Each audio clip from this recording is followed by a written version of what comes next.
Hi, I'm Jeff Carter with Seattle City Club.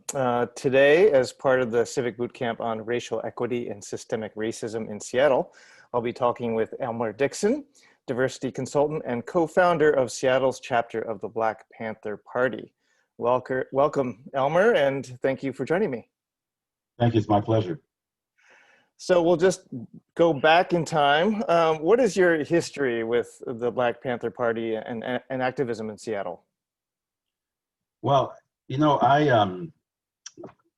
fortunate or unfortunate, had the experience of growing up in the middle of the civil rights movement. Born in 1950, the civil rights movement, as people know it, began around 1955. Emmett Till was murdered that year. He came out of the neighborhood that I was born in. My siblings and I were born in Chicago, the neighborhood my father grew up in. My father wrote a poem for a black newspaper at the time. I didn't realize it at 5 years old. I read it a few years later. We marched with King when I was 12, 13 years old here in Seattle. And so, growing up in that era was, as I look back on it, certainly left impressions in my young brain as I was growing up. I grew up in a multicultural neighborhood in Madrona in Seattle. Had friends across the spectrum, but my two best friends were white, who happened to live across the red line because we were on the edge of the red line in Madrona. We didn't know there was a red line at the time.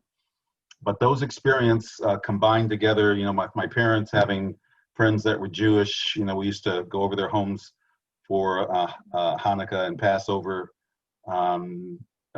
They had Scandinavian friends who would come over on Friday nights once a month and do Scandinavian dancing in our home after me and my brothers had gotten on the floor and polished it to a high shine as we were listening to La Boheme and Madame Butterfly opera. So we grew up with an appreciation for all kinds of music, jazz, obviously, and opera and R&B. But it was really an interesting time to grow up. It was in '67 that my brother suggested that we go hear this cat coming to town by the name of Stokely Carmichael, who at the time was he was the chairman of SNCC, the Student Nonviolent Coordinating Committee.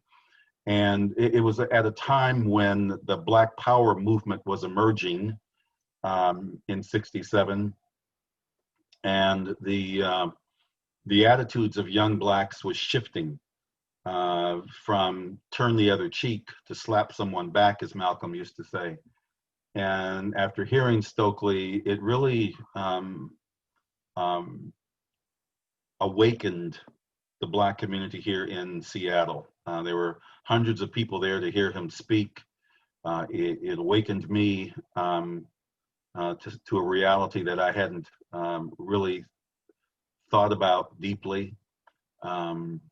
And that fall, actually that summer, I became the co-chair at 17 of the Seattle chapter of SNCC. That fall, we started one of the first high school black student unions on the West Coast of the United States at Garfield High School. I was actually kind of seen as I was the leader of that group, and led the demonstrations to get the BSU, because administration did not want to recognize us or let us have an organization that focused on the needs of black students. And so during the PEP assemblies, because I was in the jazz or stage band, as they called it back then, and we played for the PEP assemblies, I refused to stand for the flag. I refused to play the national anthem. When I was told that I would be kicked out of the band if I didn't play, I sat down and played the national anthem. So this was, 50 some years before Colin Kaepernick, that we were making these demonstrations. And so we ended up getting the BSU. Later in the spring of '68, Franklin High School, black students at Franklin were having challenges there. My brother Aaron was already at the UW with Larry Gossett. They had formed the Black Student Union at the UW, and we were asked to go help these students at Franklin. And so we went to Franklin, met with them, and right away, immediately marched right into the principal's office and kicked them out and took over the school. The stayed overnight. The next day, they called and we answered the phone as if we were the administration, and they gave in to the demands of the students to have a Black Student Union, to have a Black Studies program. And so it was a week later that I was in my geometry class at Garfield when the phone rang, and Bob Naramore, who was one of two twins at Garfield at the time, told me that I was wanted in the office, which was not unusual. I was always being called in there for something. And when I stepped out of the door, there were two detectives standing there who put handcuffs on me and told me I was under arrest for unlawful assembly. It was another student who was with me at Franklin was being arrested in another part of the school, and Aaron and Larry and Carl Miller and several others at the UW were also being arrested almost simultaneously. And as we found out, somewhere within that hour, MLK was assassinated. I was in juvie at the time and remember seeing the eruption across the country. And so it was a very volatile and challenging time. When I got out of there that night, my parents could sense a shift. They were very angry and dismayed at the assassination of the King, of our leader, a national leader, and their two oldest sons were in jail that same night. And so I can't imagine what they were thinking. A week later, Aaron and I and about 30 other people loaded in several cars, and in a car caravan, we drove to San Francisco, where we were attending the West Coast Conference of Black Student Unions. And that night, that Friday night, the keynote speaker was none other than Chairman Bobby Seale. Bobby Seale was extremely pissed off because a few days earlier, 2 days after Martin Luther King was assassinated, the first member to join the Black Panther Party at 16 was little Bobby Hutton, and he was murdered in the streets by Oakland police while in police custody, shot 30 times. And it was the most fiery, enraged speech that I've ever heard since or before or after. And when he finished, you could almost see the line drawn in the sand in terms of who was scared to death about this pending revolution and who were ready to die. And a small group of us from Seattle made a beeline. My brother and I and a couple of other people made a beeline for Bobby and told him we wanted to start a chapter of the Black Panther Party. The following day, we were at little Bobby's funeral. I remember walking into church with and seeing lining the walls were Black women and men dressed in leather jackets and berets with bandolieros across their chest, shotguns at attention, lining the walls all the way around this big, huge church. And we had seen hundreds of Black people in leather jackets outside. I remember thinking, God, this looks like a Black army. And when it came time to file past little Bobby's coffin, Mrs. Hutton wanted the coffin open, as did Mamie Tillman, or Mamie Till, Emmett Till's mother, wanted the coffin open so that people could see, what the cops had done to little Bobby. And I remember seeing him looking into this coffin that was draped in a Panther flag, and seeing him in the coffin with his leather jacket and beret and his Free Huey button on, and realized that as I looked at him, we were the same age. He was 17, I was 17, and it was at that point I knew I was willing to die for the revolution, for the movement. And that's how it began for me. That's how it began for us here in Seattle. I think I mentioned already, we became the first chapter formed outside of the state of California, And 2 weeks later, Bobby was in our house, Chairman Bobby Seale, as my parents came home from work and saw 50 would-be Panthers laying everywhere. They knew that the era had shifted and that their sons were now part of this new movement, this new organization. And that's where it began. And you had told me once that you felt like you weren't part of the civil rights movement, that the Black Panther Party. Can you kind of elaborate on that? Yeah, we weren't. We weren't fighting for civil rights. We weren't fighting for the right to sit on a toilet. And I don't diminish the work that the civil rights movement did and accomplished, but that was not our goal. That was not our focus. We were committed to changing the dynamics in this country. If that meant overthrowing the government, that's what it meant. We were committed to revolution. We wanted human rights, God-given rights, for not only Black people, but for all oppressed people across the United States and eventually across the world. Our movement was an international movement, but we were focused on, shifting the dynamics. We weren't going to ask anybody for anything. We were prepared to take it. So it was a very different reality and focus for us. So what issues did you specifically address in Seattle, and how were those issues rooted in systemic racism? Well, the issues were the same for us all across the country. We didn't have a Seattle agenda. We were following the lead of central headquarters, although we had the discretion, obviously, to attend to particular things that were happening within our own community. We were always taught that we had to do an analysis and before we leapt into action, before we took action, because we were not armchair revolutionaries. We didn't talk about, we did it. And so we were being trained by Bobby. We used to spend endless hours driving back and forth to Oakland, experiencing members of the Black Panther Party and what it was like to be a member of the party, and also what political organizing was all about. And the very first, we were told when we joined the party, Bobby made it very clear that we had to read 2 hours a day, study past revolutions. We had to attend political education classes at least once or twice a week. And we had to own 2 weapons and 1,000 rounds of ammunition. That was each Panther.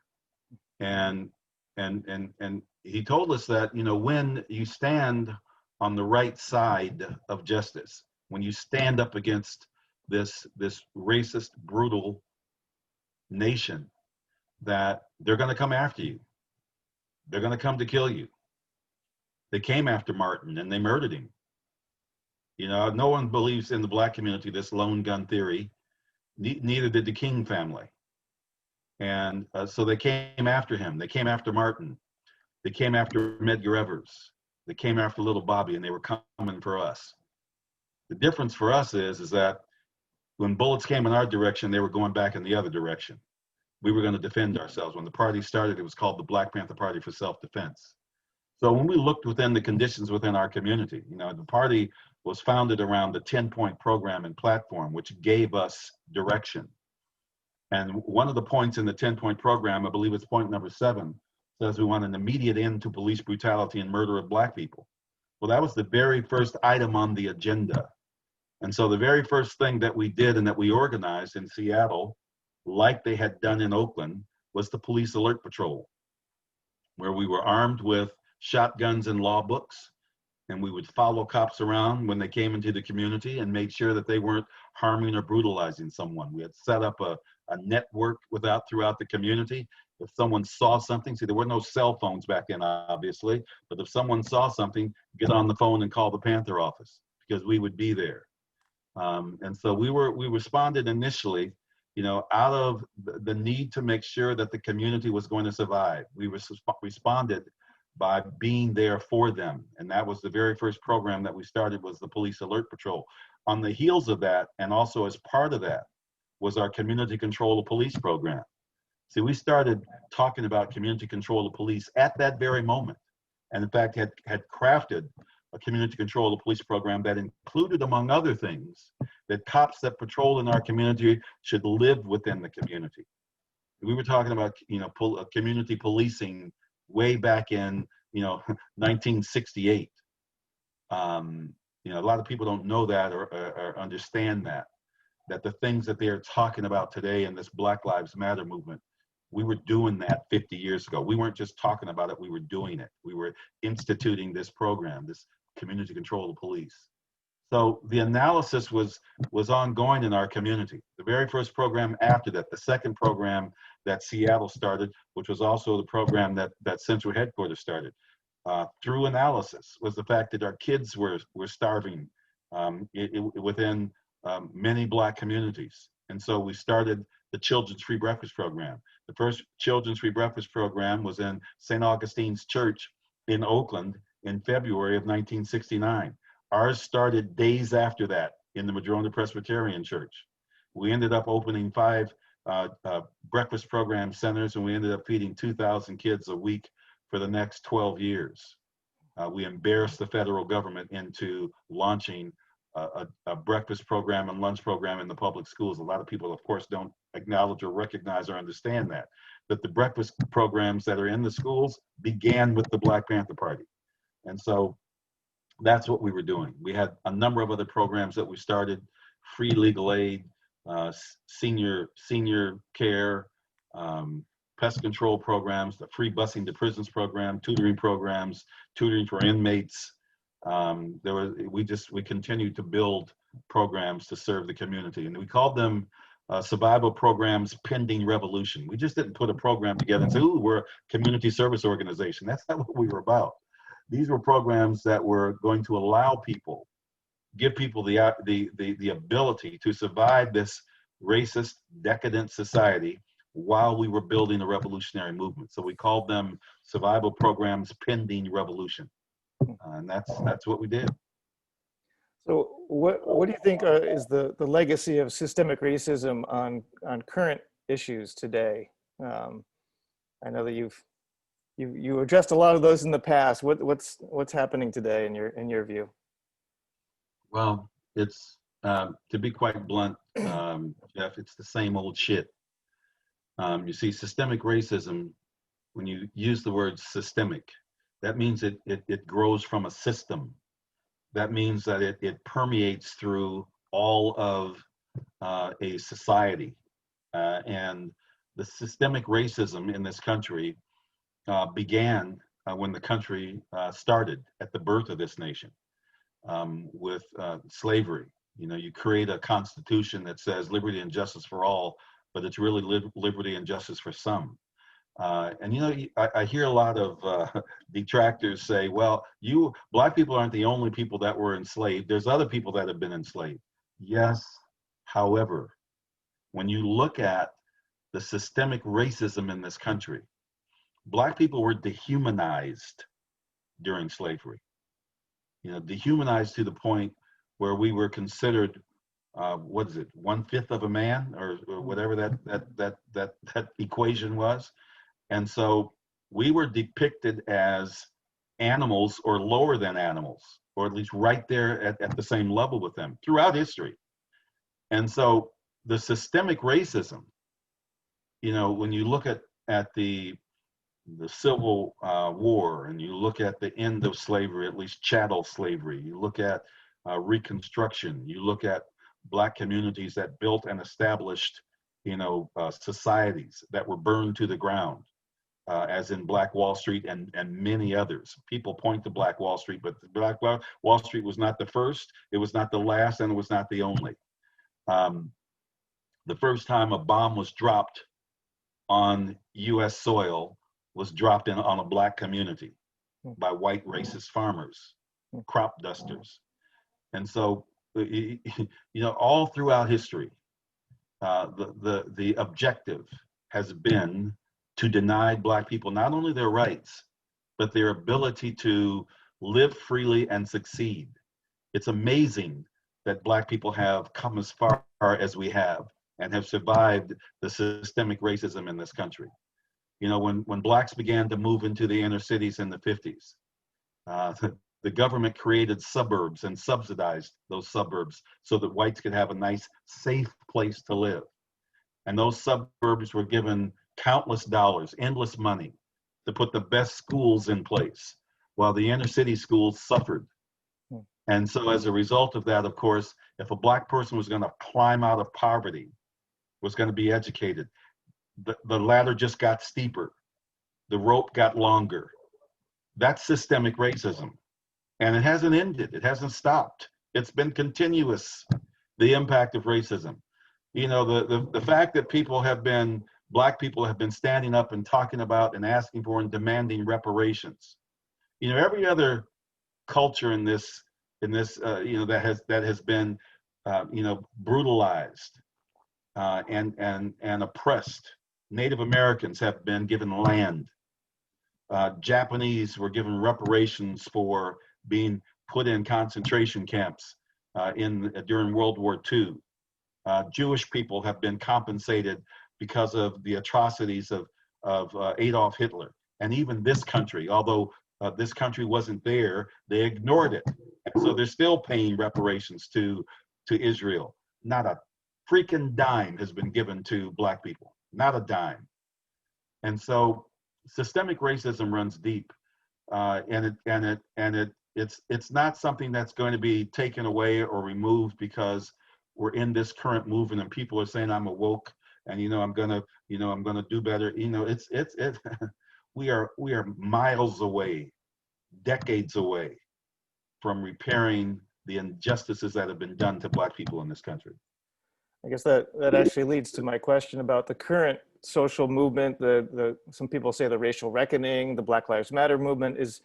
Do you think we're at a turning point, perhaps, or is this perhaps leading to transformative change, or is it just more kind of a little blip along the continuum?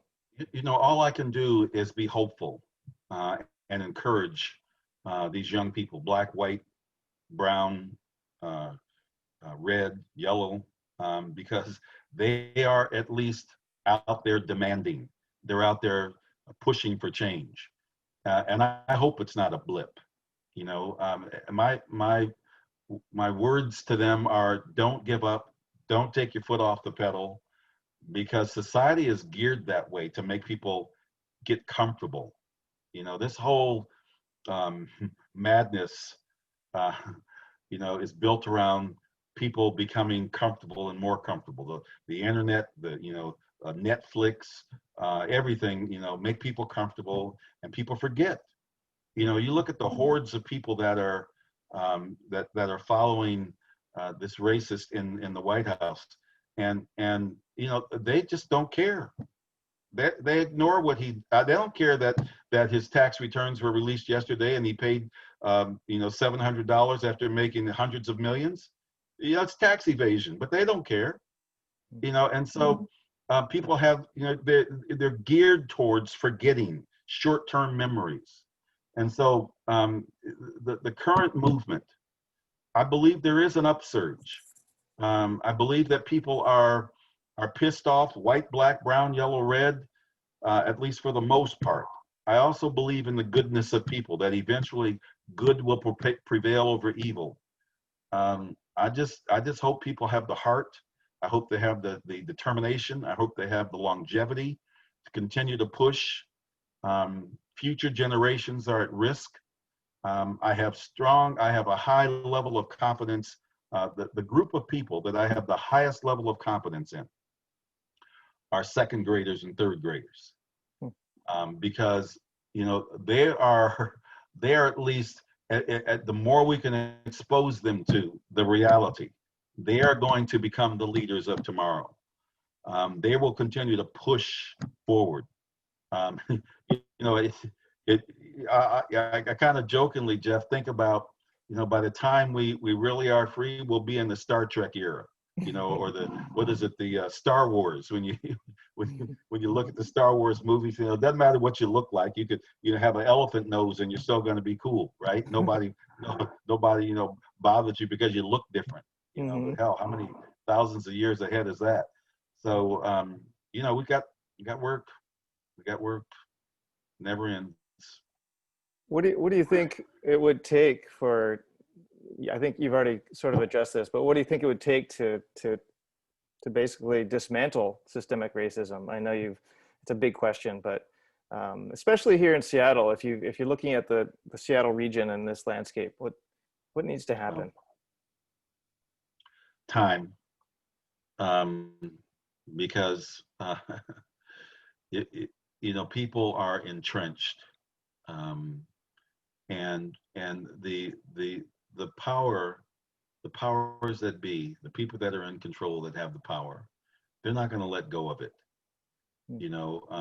During this summer of discontent, if you want to call it that, Panthers can look at this, and other revolutionaries can look and see what was unfolding.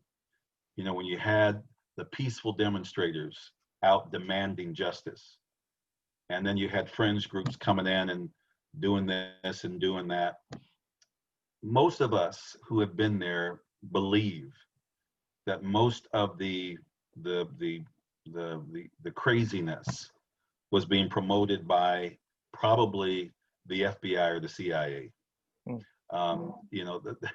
They have a long history of misleading people, of distracting people. Long history.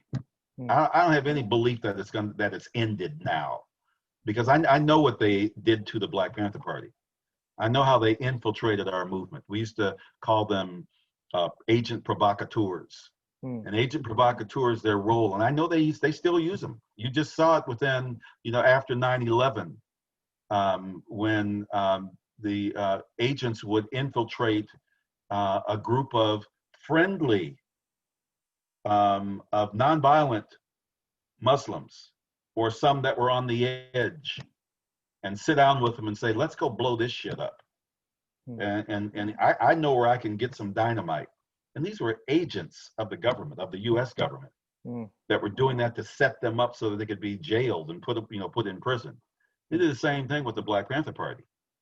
Fred Hampton, who was murdered in Chicago, his bodyguard was an FBI agent who drew the diagram of his apartment, where his bed was, what side of the bed he slept on, and provided it to the cowards in the AFT, who went in at night and knew exactly where he slept so that they could murder him in his sleep. After he had, there's some discrepancy about whether or not people in the apartment were drugged. Doesn't matter. It was all a part of an infiltration.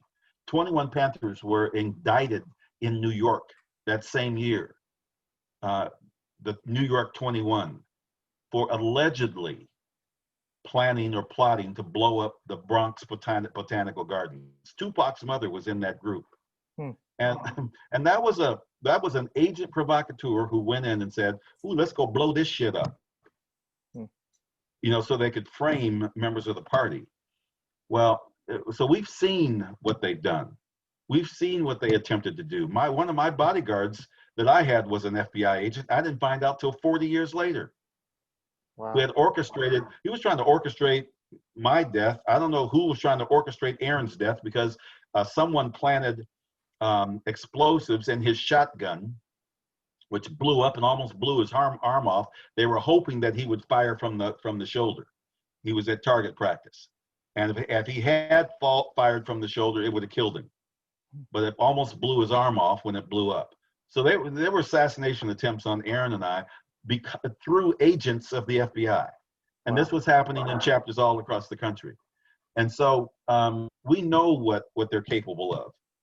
If you just look at history and you look at what they've done infiltrating governments that they didn't like in Africa, in South America, all over the world. I read an article just a week ago about a CIA agent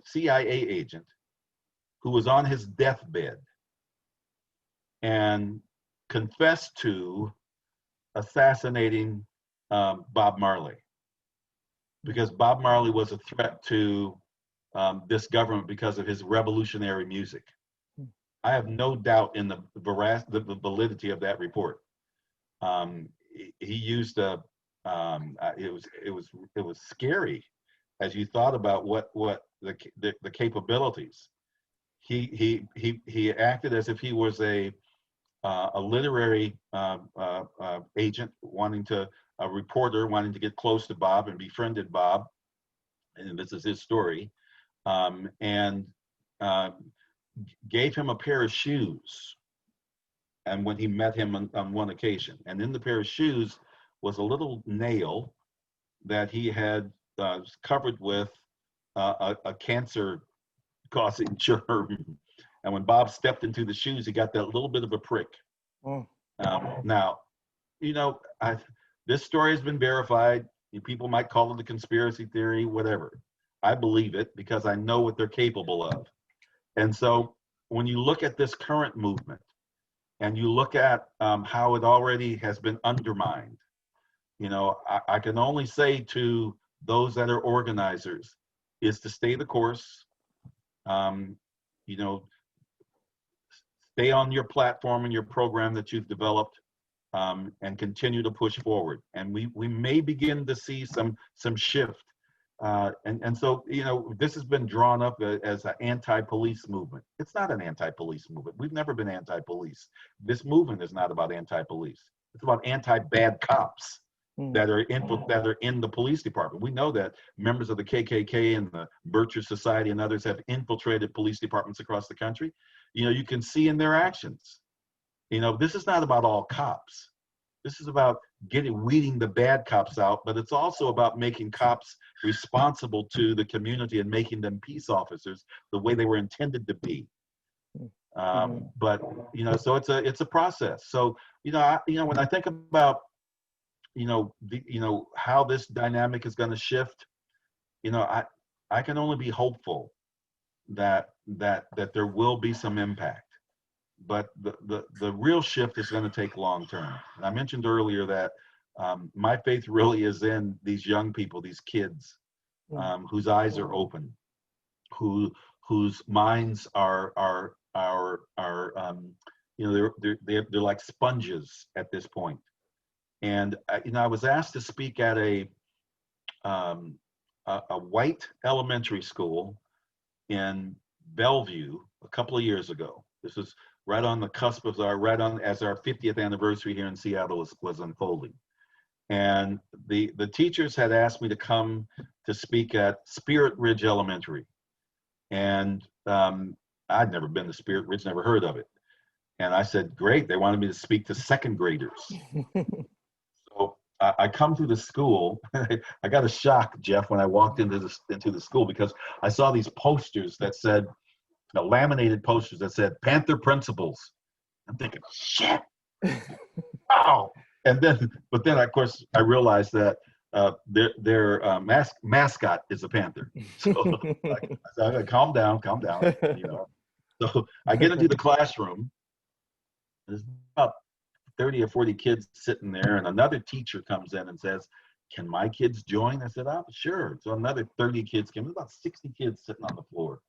And there were maybe 2 or 3 black kids. A couple of them may have been East African or something. There was 2 or 3 black kids, and maybe a couple of brown kids, a couple of Asian kids. It's predominantly a white school.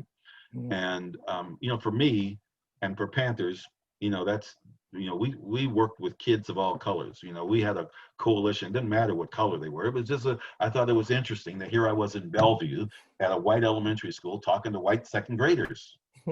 And so the way that it was set up was that I was not going to be talking to them.